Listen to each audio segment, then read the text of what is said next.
Good afternoon. I'm John Jackson, and we're going to do another oil history this afternoon with Elliot Seabrook. We did one a little earlier. We're going to do a follow-up now.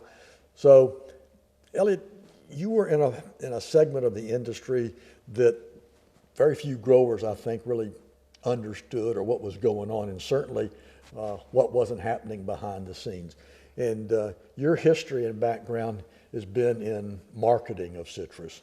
And you were started off at Golden Gem, went to Citrus Central, Plymouth Citrus Products, and then you ended up with Citrus Suco. So, but what I'd like to do today is I'd like to get an insight on what went on in the side of the industry that once a grower delivered the fruit to the plant, they probably didn't, all they were worried about was when the check was going to come in from what they were getting paid for, but never really had any understanding of the details of the marketing and some of these other things that they heard about, like citrus futures and so forth. So I want to talk a little bit about that because you have a perspective that very few people have, and I think it needs to be told. Your marketing career at Golden Gem, you learned it from John Nelson and got into the marketing aspect of it. And, yeah. Howard Sweat was the vice president of sales. He was my boss, but John Nelson hired me. Yeah, Nelson was kind of the solid figure at Golden Gem, and they had a strong staff. I always worked closely with Golden Gem, but I never got over into that side. I was a Dixie Royal, John Kennedy, Bob Klingbeil guy in growing it. And quite truthfully, back then, growing citrus was easy. Selling it was really the hard part. And so a little bit about the processing industry when you started. How many processors were sold their own brand, and how many basically were putting up juice for national big companies? Well, originally Minute Maid was the only real major brand owner. All these processors had their own quote unquote house brand. Golden Gem had the Golden Gem brand. Plymouth had Seal Sweet. Southern Fruit had Bluebird and all that. And most of that was single strength hot pack initially. 6-ounce and 46-ounce cans. But when you went to the transition of frozen, which was already well established by the time I came along in '65, but most of the business was private label. And by private label, that means that you pack it under the chain store's brand. Yeah. And they want to use it as a loss leader and whatever, but the price against Minute Maid or later other major brands like Tropicana. Tropicana was initially and never much in the frozen business. They were all NFC. But your initial comment about me having a background in sales and some marketing, and there's a difference. Yeah. And about the Florida growers, but actually the Florida growers in general didn't really understand much about the business that they were in. They did either. And so it's, it was a commodity. I mean, we were dealing with a commodity, and it's a big supply-demand thing. And the growers always felt like the processor sold it too cheaply, and but it was, you couldn't sit on that inventory if you had to finance it. Yeah, people, I don't think, see, those kind of things weren't something that growers really comprehended and dealt with. I believe when we talked earlier, I kind of got the idea that in the early days that, of course, it was a violation of processors to get together and talk about what the price was going to be, but I guess they kind of knew what everybody was selling it for, and was Likes Pasco kind of the price setter in the industry? What they published, you kind of went along with? Well, yeah, they were the major packer of the private label, and they established a price card, and they were probably the most sophisticated of the of the of the co-ops and the processors and from the sales side.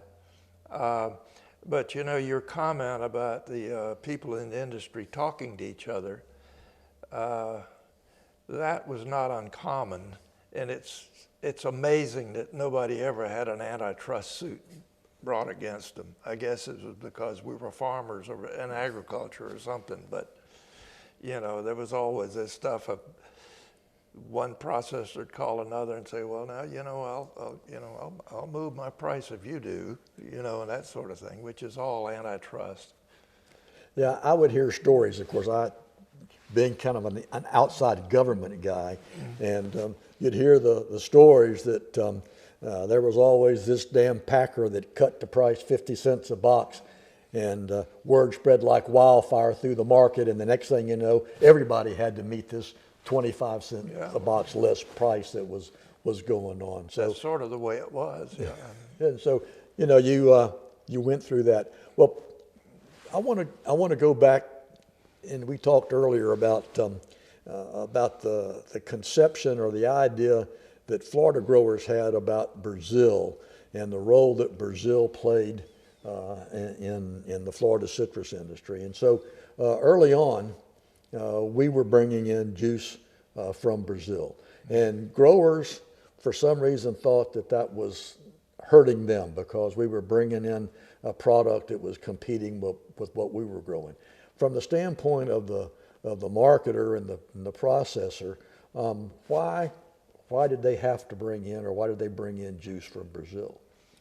Well, first of all, you know, when Brazil brought product into the U.S., sometimes they brought more product in than was needed because they needed to do something with it, and that was a problem at some time. But you know, initially we started getting Brazilian. I think the real first major buyer of Brazilian orange juice, the two major ones were probably Likes, Pasco, and maybe Minute Maid, but Likes had the Vitality program, which was a institutional product. It was they had these dispensers, these post-mix dispensers that were in hotels and restaurants and colleges and so on, and it was a product that, different than what you think about a dispenser where you put concentrate and you add water and you mix it up and you got a paddle that stirs it around. Well, a post-mix dispenser had a Hybrix product in it, and it had a valve called the valve that we used in our dispensers, because Golden Gem started a post-mix. It was a Dole valve, and it was a Venturi valve, and when water flowed through the valve, Venturi effect, it pulled concentrate into the stream and mixed it at the time it served a glass of juice. And it was a good quality product. With Likes, it was 100% Valencia product. And when the freezes occurred back in the 60s and whatever, they were looking for Valencia orange juice, and so they went to Brazil looking for it, because Brazil varieties, even though they were a much smaller industry, they were very heavy, a good color. And so they they invested in, and they were one of the three owners of Citrusuco in Brazil. The other was the Eckes company in Germany, which was in a fine liqueur business and whatever, but they were also had an orange juice business in Europe. And then there was the Fisher family, who was a Brazilian family that was very large in the fresh orange business, export. I mean, everything, apples, cattle, you know, they were a big family company. And so they started that company, and after about 2 years, Pasco was getting some bad vibes or some bad press within the industry that they were part of these Brazilian guys. Yeah, and so they sold their interest to the other two, which owned 50-50 for a time. When I became involved with them, they were 50-50 owners, but in the early 1990s, Fisher bought the interest of the German group, Dec group. So one reason that we bought Brazilian juice in was it had color. Color. And in Brazil, they grow what? The pera and Valencia. Was pera a mid-season fruit that was No, well, they have basically 4 varieties in Brazil. They do grow some early oranges, some Hamlin type oranges, but not a big percentage. But they have what we would call Valencia, and they have Para Rio and Para Natal. And Para Rio is a little bit earlier in maturity, but they both have good color. And the big push came, for Brazilian product after the 1962 freeze, when Florida packed everything but the limbs and the leaves, and somebody said in the can, and the quality went to pot, and we lost 1/3 of the market. And so they had to go back and buy that market back. It took about 5 years for Florida to get back at that level. But the Brazilian product enabled you to take, what happens with a freeze is you lose most a good part of the Valencia crop. You never get to harvest. And then you salvage all of the early oranges that you can, and you bring them into the plant with the juice running out the back of the trailer till the inspectors say, no more, and you had to do something with that, and Brazilian product made that saleable. And so it added to the value of the product, and it meant that those growers or those companies had some product that was of adequate quality. Trying to sell all of it was something you couldn't do without. Yeah, and the Florida processor had to meet the requirements of the chain stores, and that the chain stores expected you to deliver grade A product in a certain volume, and sometimes in order to meet the volume, you had to get it from Brazil to make sure that your buyer had shelf space there. And with grade A scoring, and everything that left Florida until recent years had to be grade A. It was all inspected at the plant location on an hourly, daily basis. Yeah. California would inspect lots that had already been packed, but in Florida, you had the inspector in your plant 24 hours a day. Every load that came in was tested. Well, the state also determined the quality of the fruit that came in, but the grade A score is 40 points for flavor, 40 points for color, and 20 points for absence of defects. And you can't make grade A generally with early mid-season oranges for color. No color.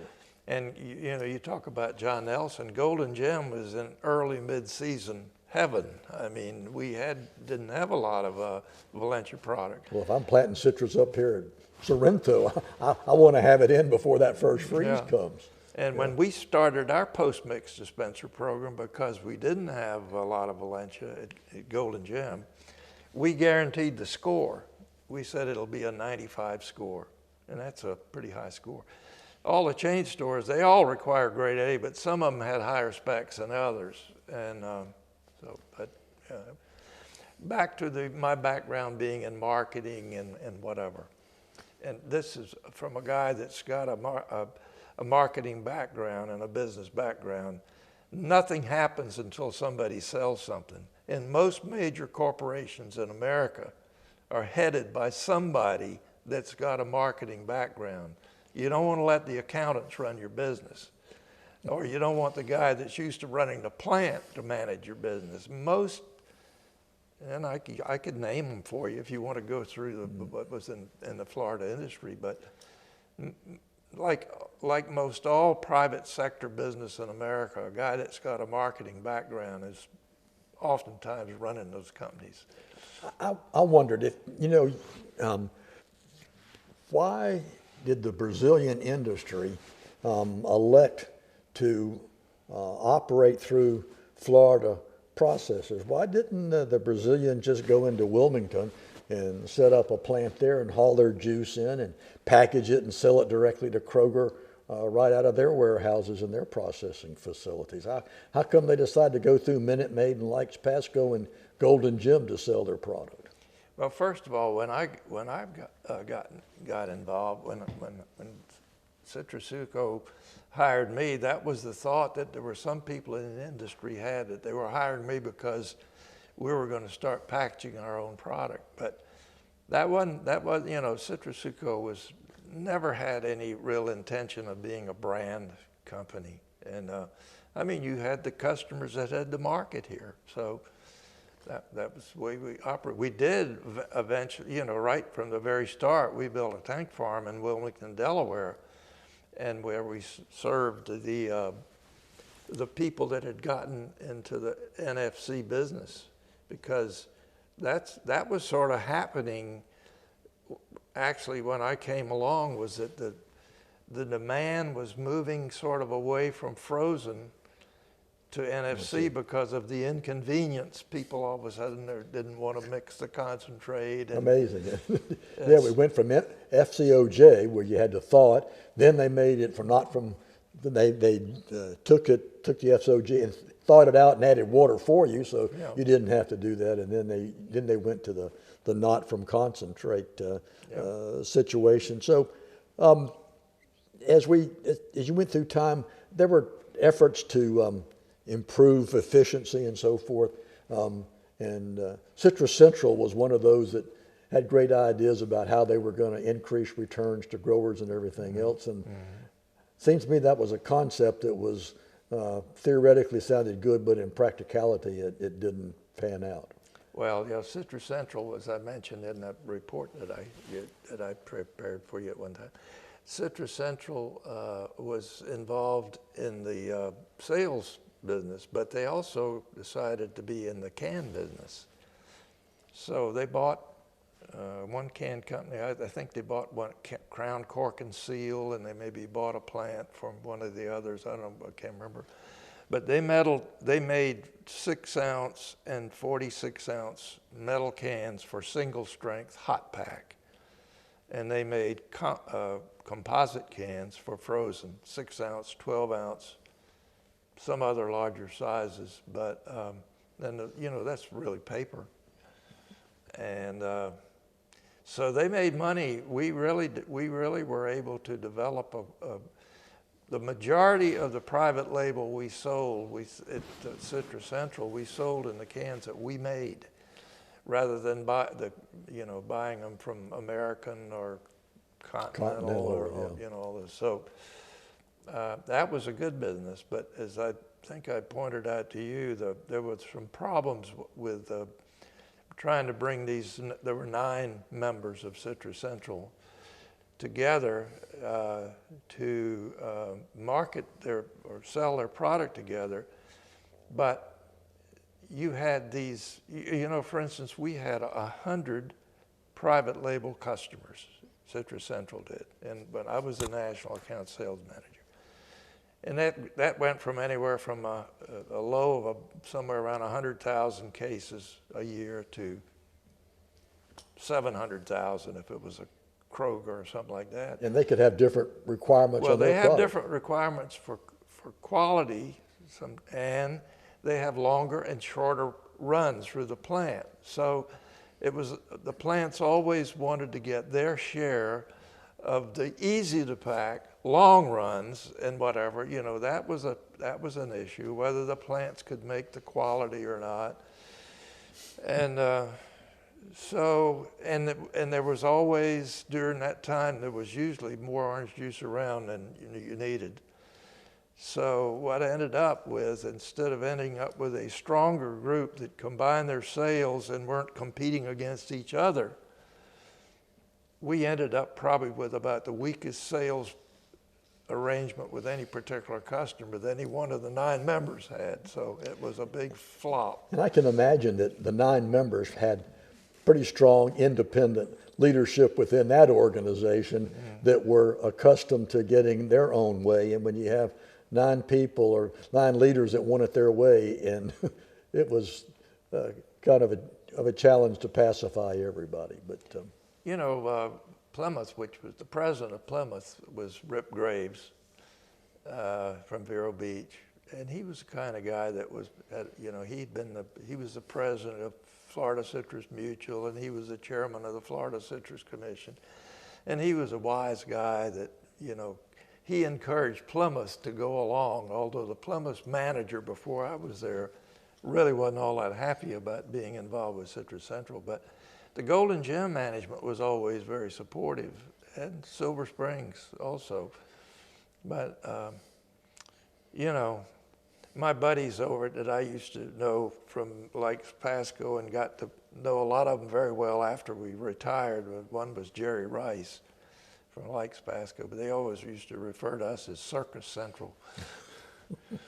Well, Elliot, you know, we started off, FCOJ came along, processors saw this golden product. Now, at last, we had a market that we didn't have to worry about whether a rust mite damaged the fruit or not, because California shipped fruit that didn't have any rust mite damage. But now we had a product that was fantastic, and we had processing plants popping up all over the place, many co-ops, individuals that had processing plants. This was a strong co-op area up in here, and you became general manager of Plymouth Citrus Products. How in the world could you encourage or make sure that as a member of Plymouth that I delivered all my fruit to you? I mean, was there a legal binding contract, and were there consequences if we had a freeze and the price went up and I could sell someplace else? What was the struggle that went on, especially after the 80 freezes, when all of a sudden we had capacity to process 300 million boxes and we're producing 100 million? What happens in this fallout, in this shuffle? Well, I'd say generally co-ops were pretty weak at managing their members in that regard, particularly maybe not so much with Golden Gem because it was a grower member co-op. But Plymouth Citrus Products and Citrus World, for instance, were packing house co-ops. So the grower didn't belong to Plymouth. The one way of dealing with it to a certain extent was at Plymouth we had what was known as a full member, and we had members that were limited members. And a full member was allowed to deliver everything to the plant that he didn't ship fresh. And that included all the hybrid and mandarin varieties, which you didn't really need. You only needed 10%. Yeah, you needed 5% maybe, whatever. But with the limited member, he was limited in terms of what he could deliver as far as those varieties. So he gave us an estimate of deliveries, but he could only deliver 10% of that as those varieties. So, and there was supposedly a penalty for non-delivery, and that happened after that. When I left Plymouth because of the issue I've explained to you before about our growers not delivering against an agreement we made with another processor. They were to be penalized $1.50 a box for what they didn't deliver. But on the other hand, we had overpaid our advances on grapefruit. So when the grapefruit growers said to the orange growers, "We want our $1.50," the orange grower said, "You've already gotten too much money for your grapefruit. We want it back." And they got a big conflict, and that blew up. Yeah, and we went. I can remember when there was a time when growers were hunting for a market for their fruit. You know, a lot of them joined Umatilla CGA because Umatilla CGA was a member of Donald Duck, of Florida's Natural, and growers were trying to find a home for fruit. And then it went the other way when there were processors that were scrambling to find growers to put fruit into the processing plants. And so now we've gone from all those. What we figured that I think someone told us that there were over at one time there was over 50 processors. Yeah, at least 45, I think. In Florida. I used to have a list of them, but I couldn't find it. I looked for it recently. But. And so now, I think the last time I saw something from Neutral, there were 4, and they might have been owned by 2 or 3 organizations at the most. But there's like just 4 juice plants running in Florida now. Yeah. And So, but then again, what was it, 15 million boxes or something like that last year? Yeah, And yeah. heck, Golden Gym could run 15 million boxes. Plymouth probably ran 10 or 12 million boxes a year, and we're trying to spread that out over the whole industry, which. At Citrasuco's operation in Lake Wales that we bought from Alcoma and expanded, we ran 27 million boxes in that plant the last year I was there. And Tropicana could run that much fruit, and Catrali could. He had a couple of plants. He had the old Adams plant and the one in Leesburg, but you know. Well, I know that there were issues that there were some problems with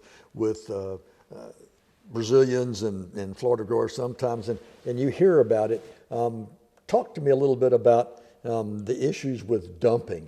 What was that in? What was that really? Was that Florida processors thinking that Brazilians were bringing in more than they were allowed to, or what was dumping all about? Dumping is, you know, if you're a foreign deliverer into the United States,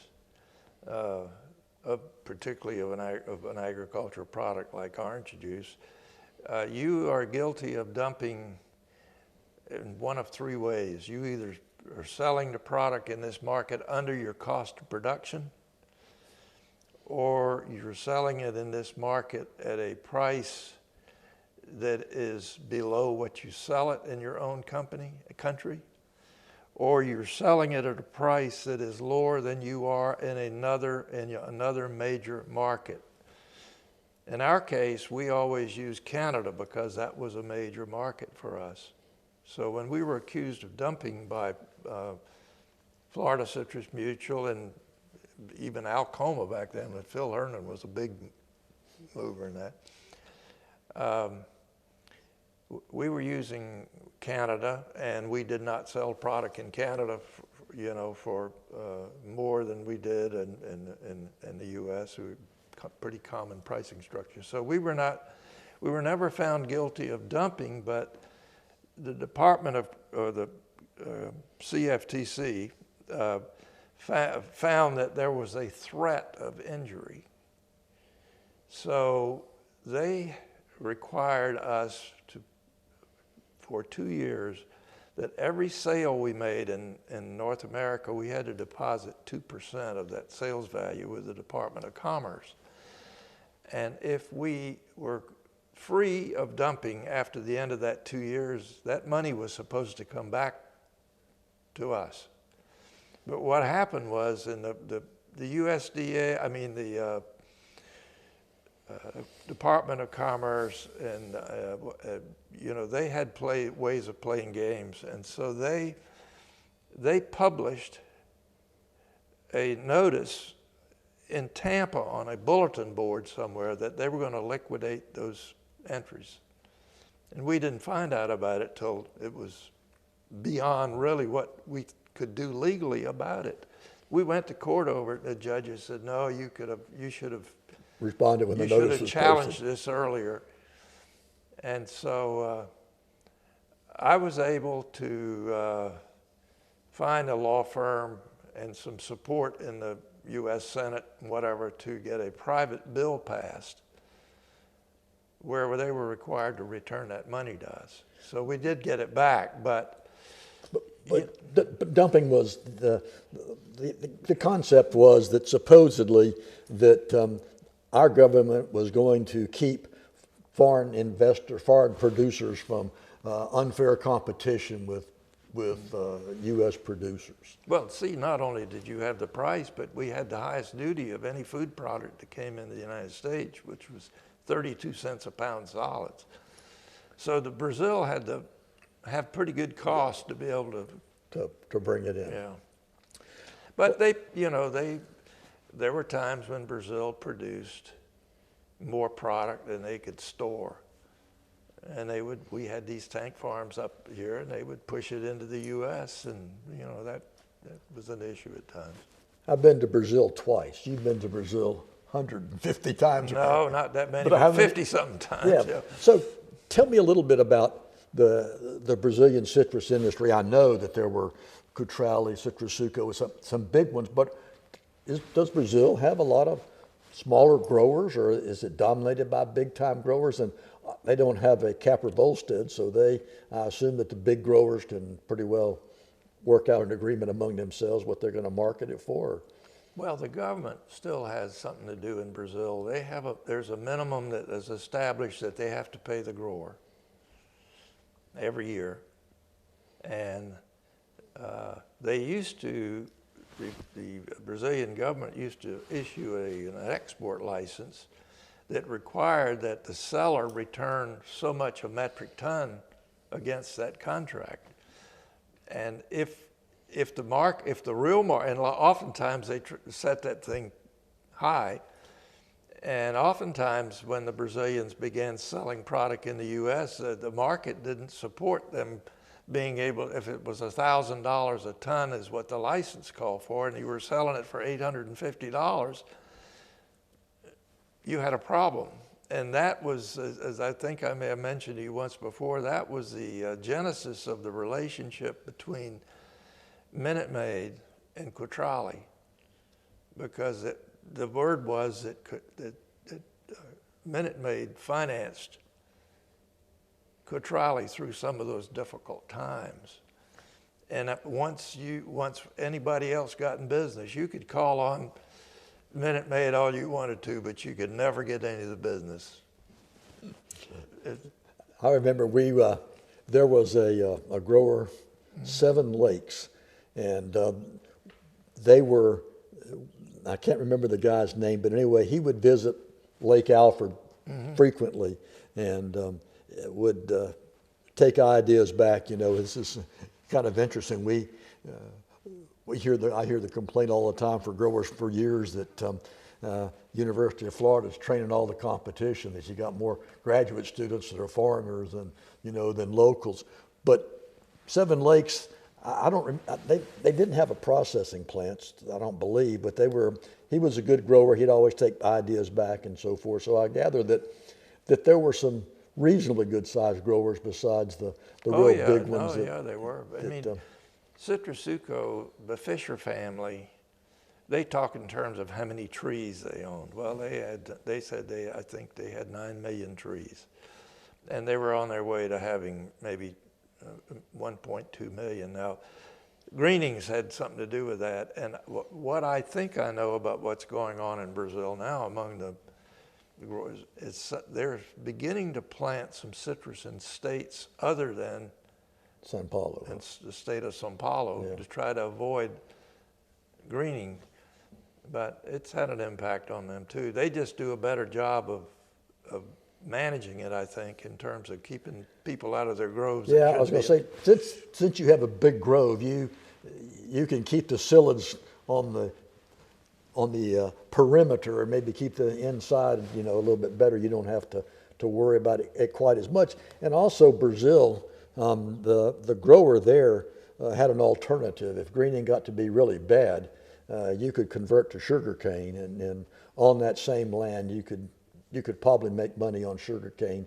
I don't know whether it was comparable or what it was with citrus, but at least it was a viable agricultural commodity. Well, for the small grower, maybe it's not so much, because I don't know. I mean, I don't know how big you've got to have sugar acreage to make money. Where you got to have 100,000 acres to fuel a plant, but there are a lot of small growers in Brazil, and there were I can't even name anymore the other processing organizations that were in Brazil.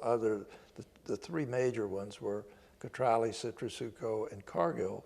There was a pretty large co-op that never was very successful, and then there were groups of the smaller guys, but it was pretty much all the big ones that brought the product in. So Citrasuco was a diverse, dynamic organization, and how did you and Citrasuco get together? You were at Plymouth Citrus Products, and they recruited you. They needed a Florida contact person that knew the processing industry. Well, I had gotten to be a customer, and they got to know me, and they knew that I had a sales background, and so I think that's probably why they offered me an opportunity, which is the best thing ever happened to me from a business perspective in my life. Because, you know, and one reason that I had other opportunities in Florida, but as I think I've told you before, I just got a little bit tired of dealing with growers. Because, you know, you talk about co-ops and whatever, growers have a tendency to drop in and out depending on what is on their, you know, and they'll get out of the co-op in a flash if the cash market's good, but when things go bad, they want to get back at knocking on the door, you know. We swear this time. Yeah, we're not leaving you. Yeah, but that was always some of that. But well, Citrasuco was they funded a eminent scholar in Gainesville and some other things. It's not as if they were out to put the Florida grower out of business. I think that they were here to enhance not only their deal, but I mean, it was good for the Florida grower that Citrasuco was involved. Well, I realized because of my involvement with the University of Florida, being on the Share Council and the foundation, that most of what Brazil and other countries knew about growing oranges, they had learned from Florida or maybe California. And I suggested to my stockholders that it might be a good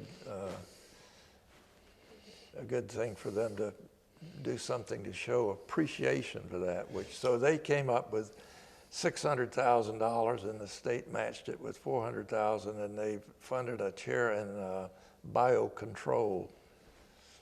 And that's where insects eat bad insects. Well, you know, and I observed that there were several professors at the university that were pretty savvy, and they were more than willing to take on foreign grad students. And because they knew that as soon as their grad student got his degree and went back to the Philippines or Cambodia, wherever, that invariably they were going to need a consultant to come help them out. Yeah. Oh, my major professor in Gainesville, he's perfect. And I don't want to pick on anybody, but Al Cresdorn traveled all over the world because his grad students were all over the world. And I don't think that had any negative impact on the Florida citrus industry, because Al Cresdorn is in Venezuela and he comes across this red navel. We don't have a red navel in Florida. So the next thing you know, Cresdorn gets cara from Venezuela, and it's brought to Florida. You know, and so there were this kind of interaction that went on that sometimes I think was misunderstood. And there were other things. You talked about arbitrage, and that fascinated me. And tell me again, that was a way that you could bring the product in and ship it out and not pay the duty or something? Well, yeah, we saw that was going to be an opportunity. It never materialized in a big way because of what's happened with the industry. But the idea was that if you bring Brazilian product into the U.S. and you pay the duty on it, you can recover 98% of that duty if you export a like product. So our idea was that we were going to bring Brazilian in, pay the duty, and then we were processing it in Lake Wales. We were toll packers on a lot of fruit for Trop and for Pasco. But we were producing, you know, of the 27 million boxes that we probably ran, 10 million of those were our boxes that we had to find a market for. And our idea was that we can sell that, we can export. We've got the ships that bring it in. We've got the ships that can take it away, that we could export product to Europe and get a higher price in Europe for Florida product than we could get in the U.S. And Citrasuco was happy to send it to Florida, have it processed and shipped to Europe, because they weren't paying much of a duty on it, rather than shipping it directly to Europe themselves, because... Well, it was just something that we could do to make money, you know. Yeah. But like I said, it never, it didn't really materialize to the extent that we would have liked to have. But you have to examine all these options and everything else. Well, now that greening has completely turned the industry upside down and so forth, where do you see us going? How is Florida going to survive? Is Brazil going to continue to support some of these processors? I know that Mexico's bringing a lot of product in now to keep the processors going, but if you're only producing 10, 15 million boxes, you're going to have to do something if you're going to stay in business. What does your crystal ball say as far as where we're going to end up? Well, like I said, Brazil is trying to plant more trees by going somewhere else. But the question is not only is Florida going to survive, it's whether Brazil's going to survive, and to the extent that they have.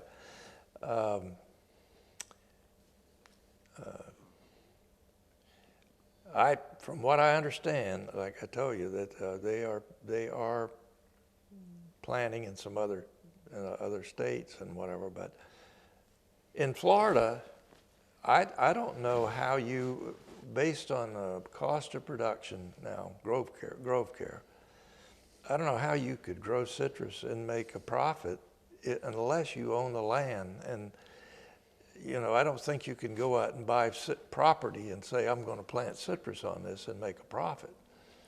So, right now you're looking, well, do I have an alternative use that is better than putting citrus on it?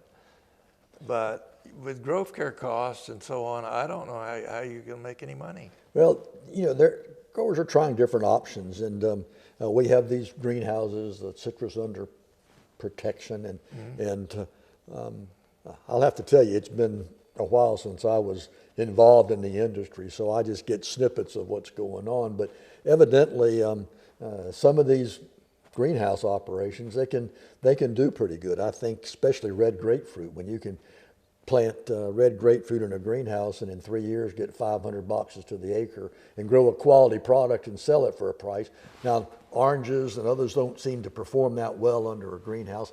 And other people are injecting them with antibiotics, and then we're doing all kind of other things. But in spite of all that, production is down so dramatically that it's going to take a while before, if the university or USDA came up with a tolerant variety, it would take a number of years before we could ever get enough of it. Get 10 million, 20 million, 30 million more boxes and get back in business again. I don't want to be a doomsdayer, but it's going to be obviously the Florida citrus industry is going to have a completely different look. Maybe in 20 years from now, Elliot will go out there and they'll be harvesting citrus like Chuck Allison does blueberries, where they straddle the tree and shake it so they don't have enough employees to pick the fruit off the trees. And they'll have drones that are spraying it because they can haul larger volumes. It could be an entirely different perspective. But it just seems to me that you and I would have never thought in our lifetime that we would have seen such a dynamic, strong, diverse industry get to where it is now, where we just have a struggle to produce fruit. Well, I've been away from it for 25 years, I mean, I just get snippets of it. My son is a commodity broker, and I still have a relationship with Nick Emanuel, who succeeded me in Lake Wales, and he's getting ready to retire. Yeah. But, I learn a little bit from those guys, but there's a lot that I don't understand what's going on. What I do know is that I started with Golden Gem Grower, and they're no longer in business. And I started with Citrus Central, and they're no longer in business. And I went to Plymouth Citrus Product, and they're no longer in business. And the Kiwanis Club I'm going to, it looks like it may go out of business. And the church I go to may go out of business. It seems like everything I've been involved with. Oh, well, to me, well, as you well know, I've reached a point where I can't solve problems with these growers, so I'm trying to share the history by doing this and letting people know. And it's amazing how many people have no clue of what it was like when citrus was here? And for you and I, it was just the orange blossoms in the spring, and when the juice plant cranked up and they're dry and they're pelletizing the peel and the aroma that was there. I was doing a program, and I parked my truck on Highway 27 south of Clermont, and I wanted to see how long it would be before a juice truck passed. And the longest time that I could ever get was 7 minutes. And it was either a load coming from Polk County to Golden Gym or Silver Springs or Minute Maid, or it was an empty trailer heading down the other way. And what happened with all the loss of jobs and everything else, just amazing that we've managed to survive economically some of these areas. But then again, the grower in the north part of the state probably is a little bit better off than goes down south, because there are not many condos and housing projects in Alva, but we see them all the time up here.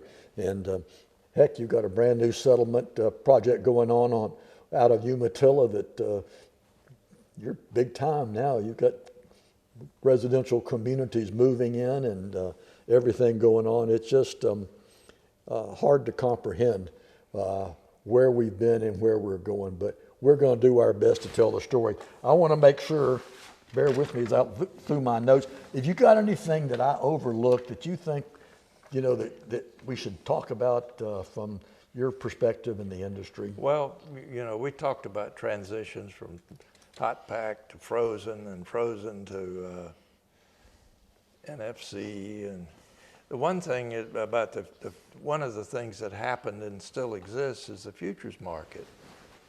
Yeah, we didn't talk about that, yeah. And prior to the futures market, there was really not much way to do any what you call forward pricing. And the futures market came along to give that opportunity, but it never, in the initial years, it never really fulfilled what it was meant to do, because for one reason, so many people in Florida, growers, processors, others, that thought they knew something about the economics of the business, got involved in the futures market. And the futures market, you traded either as a hedger or a speculator. If you were a speculator, you are limited in terms of how many contracts you can trade. So a lot of times the guys in the Florida industry they'd say, well, I'm a hedger, but they really were speculating. And a lot of growers got involved, and I don't know anybody that, that ever made a fortune in futures trading. I know a lot of people that lost a fortune. But when the bulk product came along and we started building these out-of-state tank farms and we got into NFC, the futures market came sort of into its own, because you could use it as a finance your inventory. You could use it to price your product. It was a good marketing tool. And I explained once, about what they call exchange for physicals, where the buyer can that's buying orange juice in New Jersey and is packing it into NFC. He's buying concentrate, and he's got to buy it from somebody that's got bulk concentrate. So he can decide, he say a futures price that he can live with, and he'll take a long position, which means he'll buy contracts. And the guys that are in the selling business, they, like we would take short positions, and we got where we required the buyer have a long position, because that way he couldn't walk away from the contract. If he's told you, I'm going to buy X amount of product, and he decides he doesn't want to do it, then if he's got 150 contracts that he's got to eat, then he's, whatever. So everything was bought and sold basis futures, plus a premium. You never sell anything at the futures price per se, because it's a minimum grade product. But you have to know, because of labeling laws, you have to know where that concentrate comes from. So if you stand to take delivery from a futures market, it could come from Mexico and you don't have Mexico on your label. So that forces you to, and you have to pay a premium to get to know that. So usually there's I'd say an 8 or 10 or 15 cent premium over whatever the futures price is.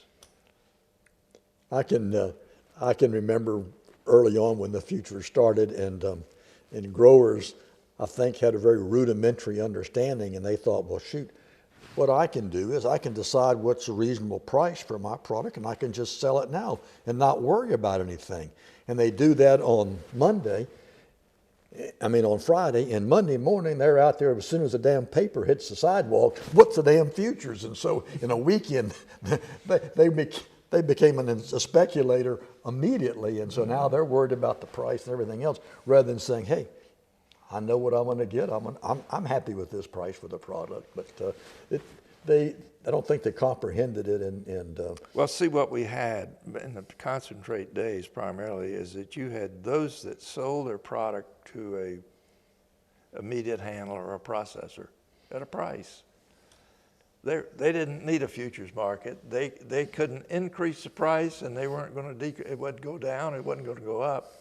But those people that were in co-ops or participation plans, they really had no way of knowing really what did I really sell my product for. So futures gave a sophisticated person a way of dealing with that, but not many people could. Not only could you use futures to do that, but if you wanted to protect yourself against a bad futures position, you could buy or sell options.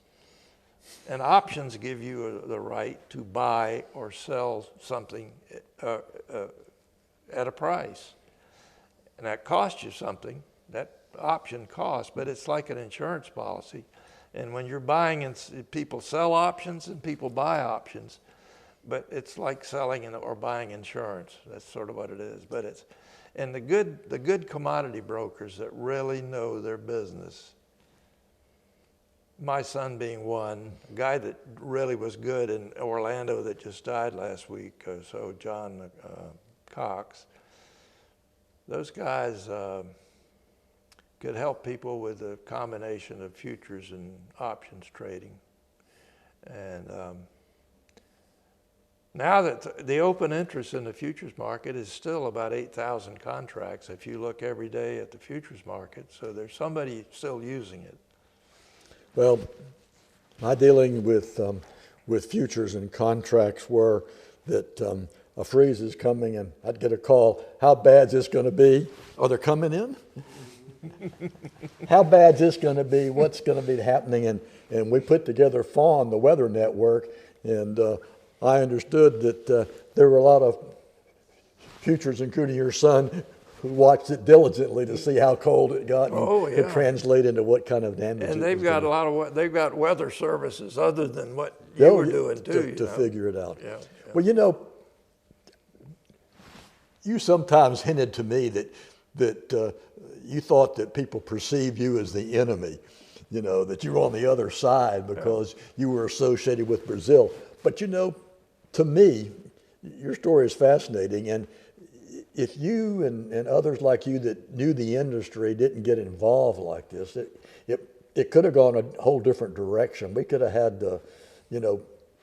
misunderstanding. But anyway, I guess what I'm trying to say is that we're fortunate that you got into it and you saw it from that perspective of having been involved with Florida and interacting with the Brazilians, so that it worked in the mutual benefit of everybody. And well, the people in the industry that knew what was going on, I mean, I never lost any sleep about it, I have to tell you, but I don't think that they saw me as a black hat. It was people that really didn't understand the business. That's right. So you was a black hat, but I've never worried about that.